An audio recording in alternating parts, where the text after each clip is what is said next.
আপনারা যারা ইউএস এর ফ্যামিলি ইমিগ্রেশনের বিভিন্ন ক্যাটাগরিতে বিভিন্ন স্টেজে বিভিন্ন জায়গায় ওয়েট করছেন, দীর্ঘদিন ধরে অপেক্ষা করছেন ইন্টারভিউ ডেট পাওয়ার জন্য, বা ইন্টারভিউ ডেট পেয়ে আপনারা কিভাবে ভিসা নেবেন তারা অপেক্ষা করছেন, তাদের জন্য স্পেশালি F4 ক্যাটাগরির সকলের জন্য একটা এক্সাইটিং সাকসেস স্টোরি শেয়ার করব আজকে, যে খুব দ্রুততম সময়ে বা কিভাবে আপনার F4 ক্যাটাগরির ভিসার ইন্টারভিউটাকে আপনারা এক্সপার্টাইট করতে পারেন, কোন টেকনিক অবলম্বন করতে পারেন, কিভাবে আমরা খুব সহজে মাত্র 10 দিনে ইন্টারভিউ ডেট পেয়েছি F4 ক্যাটাগরির। এটা আসলে বিরল একটা সাকসেস। মানে F4 ক্যাটাগরিতে এক্সপার্টাইট আপনারা খুব কম শুনে থাকবেন। এর আগে আমরা F1, F2A, F2B, F3, IR1, CR1, IR5 এইসব ক্যাটাগরিতে ইউজ এক্সপার্টাইট রিকোয়েস্ট অ্যাকসেপ্ট হয়েছে, বাট F4 ক্যাটাগরিতে আসলে এক্সপার্টাইটের সাকসেস হিস্টোরি খুব কম। তো আপনাদের কাছে আজকে শেয়ার করব যে কিভাবে F4 ক্যাটাগরির ভিসাটাকে আপনারা এক্সপার্টাইট করতে পারবেন। তার আগে বলে নিচ্ছি, যারা আমাদের চ্যানেলে নতুন বা আমাদের চ্যানেলটি এখনো সাবস্ক্রাইব করেনি, please hit the subscribe button. আর যারা অলরেডি সাবস্ক্রাইব করেছেন তাদেরকে অসংখ্য ধন্যবাদ।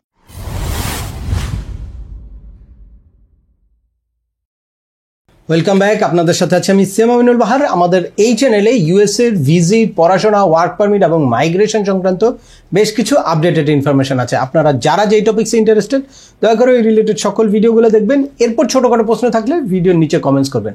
আর তারপরেও একান্ত কোনো ব্যক্তিগত পরামর্শ বা আমাদের কোনো সার্ভিস নিতে চাইলে ডিসক্রিপশনে থাকা হোয়াটসঅ্যাপ নম্বরে অ্যাপয়েন্টমেন্ট বুক করে সরাসরি যোগাযোগ করতে পারেন।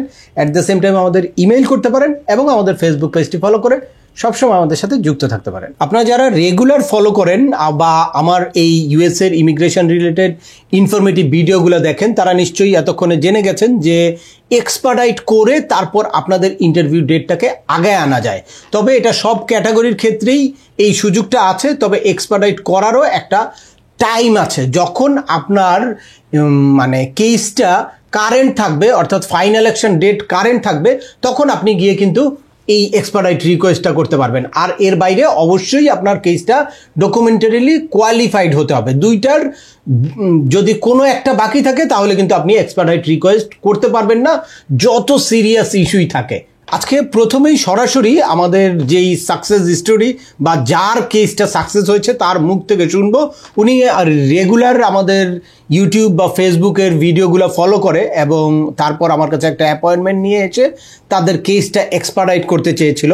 তো তারপরে তারা কি সাকসেস পেয়েছে তাদের মুখ থেকে একটু শুনবো। একটু প্রথমে বলেন যে আপনাদের প্রায়োরিটি ডেটটা কবে ছিল? 23শে জুলাই 2007 আপনাদের প্রায়োরিটি ডেটটা ছিল। এরপর এই ডকুমেন্ট কোয়ালিফাইটা কবে হয়েছিল? 7ই মার্চ 2023। আপনারা জানেন যে এখন কিন্তু মানে 2021-এর ফেব্রুয়ারিতে যারা ডকুমেন্ট কোয়ালিফাই হয়েছে তারা কিন্তু এখন ইন্টারভিউ ডেট পাচ্ছে, বাট ওনাদের ডকুমেন্ট কোয়ালিফাইটা হয়েছিল 7ই মার্চ 2023। তারা কিন্তু অলরেডি ইন্টারভিউ ডেট পেয়ে গেছে এবং গতকালকে মানে মেডিকেলও করে এসেছে। তো কবে আপনাদের ওই এক্সপার্টাইট রিকোয়েস্ট আমরা করেছিলাম মনে আছে? 27শে অক্টোবর। এরপর এনভিসি থেকে একটা লেটার ইস্যু করেছিল, তারা ওইটা রিসিভ করে 16ই নভেম্বর। এনভিসি 16ই নভেম্বর কেসটা আপনাদের অ্যাপ্রুভ করলো আর কি। সেই দিনই তারা রিসিভ করেছে এবং সেই দিনই অ্যাপ্রুভ করে দিয়েছে। এরপর ইউএস এমবাসি ঢাকা আপনাদেরকে ইন্টারভিউ নেওয়ার জন্য কত তারিখে বললো? 26শে নভেম্বর। দ্যাটস মিন মাত্র 10 দিনের মধ্যে আপনাদেরকে কিন্তু ইন্টারভিউ ডেট দিয়ে দিল।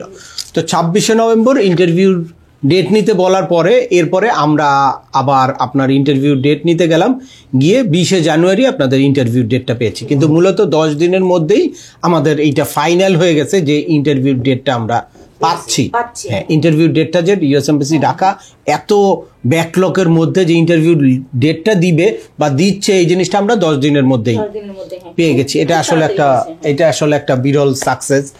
F4 ক্যাটাগরির কেউ মানে বিলিভই করতে পারে না যে এক্সপার্টাইট রিকোয়েস্ট করে তারপর F4 এর ভিসাটা আগায় আনা যায়।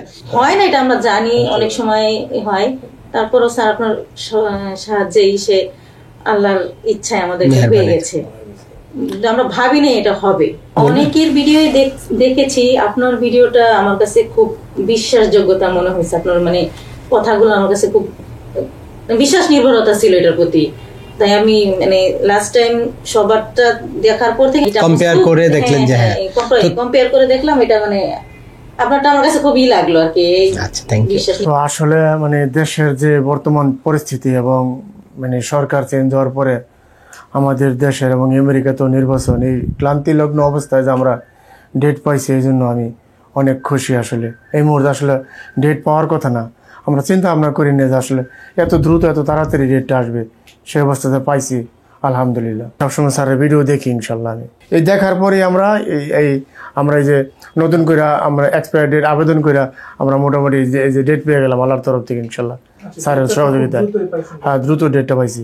কথা বলে ভালো লাগলো, আলহামদুলিল্লাহ, খুব ভালো লাগলো। তারপর থেকে আমরা কন্টিনিউ আপনার কাছে এই সব কিছু, আর আলহামদুলিল্লাহ আপনার মাধ্যমে আমরা অনেক তাড়াতাড়ি আগে গেছি আর কি। ঠিক আছে, ইনশাল্লাহ এর পরবর্তীতে ভিডিওগুলো একটু শেয়ার করে দিবেন যাদের এই ধরনের ইনফরমেশনের আসলে দরকার বা যারা রিয়েল ইনফরমেশন পেতে চায় তাদের কাছে একটু এই ইনফরমেশনগুলো শেয়ার করে দিবেন। এই হচ্ছে তাদের কাঙ্ক্ষিত ইন্টারভিউ লেটার। আপনারা জানেন যে F4 ক্যাটাগরির ইন্টারভিউ ডেট পাওয়া এখন কিন্তু সোনার হরিণ। ভিসার থেকেও বেশি খুশি হয় মানুষ ইন্টারভিউ ডেট পেলে। তো ওনারা অলরেডি ইন্টারভিউ ডেটটা পেয়ে গেছে। তো এখন অনেকেরই আপনাদের মনে প্রশ্ন আসছে যে কি ইস্যু ছিল বা কি কারণে এই কেসটা এত দ্রুত ইন্টারভিউ ডেট পেলো বা কি কারণে এই কেসটা এক্সপার্ডাইট হলো। তো এর মূল কারণটা ছিল এই যে বেনিফিশিয়ারি বা অ্যাপ্লিকেন্ট যে তার একটা মেয়ে খুব সিরিয়াসলি অসুস্থ ছিল, তাকে এই দেশে খুব সিরিয়াস সিক অবস্থায় তাকে ট্রিটমেন্ট করানো হচ্ছে। যদি আমরা কেসটা এইভাবে এক্সপায়ার করতে চেয়েছি, যদি সে ইউএসএতে যেতে পারে তাহলে একটা বেটার ট্রিটমেন্ট পাবে। এখানে যে কোনো সময় তার লাইফ থ্রেটিং একটা সিচুয়েশন চলছে, দ্যাটস ওয়াই তাকে আমরা এই কেসটাকে এক্সপার্ডাইট করতে চেয়েছি। এই মেডিকেল গ্রাউন্ডে এক্সপার্ডাইটের মধ্যে সবচেয়ে গুরুত্বপূর্ণ গ্রাউন্ড হচ্ছে মেডিকেল গ্রাউন্ড। এই মেডিকেল গ্রাউন্ডসটা হতে পারে পিটিশনার অসুস্থ থাকলে তাকে দেখতে যেতে পারে, বা যদি অ্যাপ্লিকেন্ট বা বেনিফিশিয়ারি কেউ অসুস্থ থাকে তাহলে সে বেটার ট্রিটমেন্টের জন্য ইউএসএতে যেতে পারে, বা তার ডিপেন্ডেন্ট কোনো চাইল্ড যদি অসুস্থ থাকে তাহলেও আপনারা কিন্তু মেডিকেল গ্রাউন্ডসে এক্সপার্ডাইট রিকোয়েস্ট দিতে পারেন। যাদের ডকুমেন্ট কোয়ালিফাই হয়েছিল 7ই মার্চ 2023 তারা কিন্তু অলরেডি ইন্টারভিউ ডেট পেয়ে গেছে। আপনারা যারা এখন এই কিউতে আছেন তারা কিন্তু যদি আপনাদের ভ্যালিড গ্রাউন্ডস থাকে তাহলে আপনারা আপনাদের কেসটাকে এক্সপার্ডাইট করতে পারেন। আর এক্সপার্ডাইট করার জন্য 6টা গ্রাউন্ডস ম্যাচ করতে হবে। তো এই রিলেটেড আমার একটা পূর্ণাঙ্গ ভিডিও আছে, যারা ওই ভিডিওটা দেখেন নাই আই বাটনে ক্লিক করে অবশ্যই ওই ভিডিওটা দেখে নেবেন। তো আজকের ভিডিওটি আর দীর্ঘায়িত করছি না, আশা করি এই ভিডিও থেকে আপনারা কারা আপনাদের F4 ক্যাটাগরি বা অন্যান্য সকল ক্যাটাগরিতে কেসটা কোন স্টেজে আপনারা এক্সপার্ডাইট রিকোয়েস্ট দিতে পারেন, বা এক্সপার্ডাইট করলে কতদিনের মধ্যে আপনাদের কেসটা এক্সপার্ডাইট হয়ে আপনারা ইন্টারভিউ ডেট পেতে পারেন সে ব্যাপারে একদম ক্লিয়ার একটা ধারণা পেয়েছেন। তারপরেও আপনাদের যদি এই সংক্রান্ত কোনো রকম কোনো প্রশ্ন থাকে অবশ্যই আমাকে কমেন্টস করে জানাবেন। আর ভিডিওটি ভালো লাগলে বা তথ্যবহুল মনে হলে লাইক দিয়ে আপনার বন্ধুদের মাঝে শেয়ার করে দেবেন যাদের এই ইনফরমেশনগুলো অত্যন্ত প্রয়োজন। আবার দেখা হবে নতুন কোনো গুরুত্বপূর্ণ টপিকস নিয়ে। সে পর্যন্ত সবাই ভালো থাকবেন, সুস্থ থাকবেন এবং আমাদের চ্যানেলের সাথেই থাকবেন। আল্লাহ হাফেজ।